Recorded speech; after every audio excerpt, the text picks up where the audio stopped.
Hello, my YouTube friends. Dave Wilson here.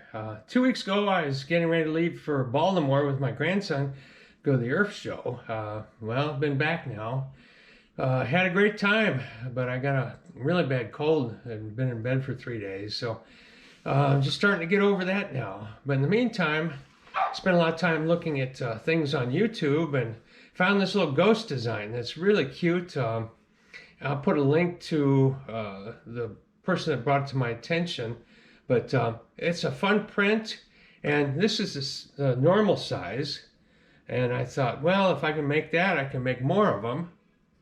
So I've got a whole army here. And then I said I could make them bigger.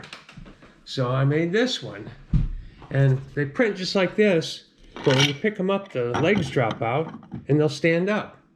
So this one's at, I think, 300%. This one's at 500%. It's got a little hat on it. Ran out some filament at the top. And then this one's at 600%. And I ran out of filament on this one, and when I changed it, I got a little layer offset, but it still works pretty good. Now this one's in glow in the dark, and so is the other one. And then I made some cookie cutters. My wife found these on Thingiverse and just wanted ghosts and bats and witches' hats, and then leaves and more ghosts and bells and everything. So I'll put links to some of these in there also. And then keep working on my clocks. So I made one for a friend that is manager of the food service at William Jewell College that we go to for lunch sometimes.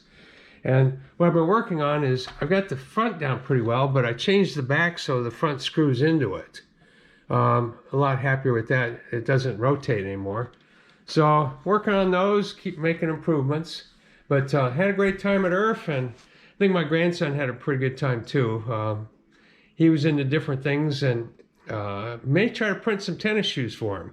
We'll see how that turns out. But these ghosts are really fun to print, and they're pretty easy. And I think it amazes people to see how that the feet will just drop down, and then you can pick it back up, and they'll just lock into place either backward, or you can do it forward too. But fun print. So thanks for watching, and hope you have some questions or comments.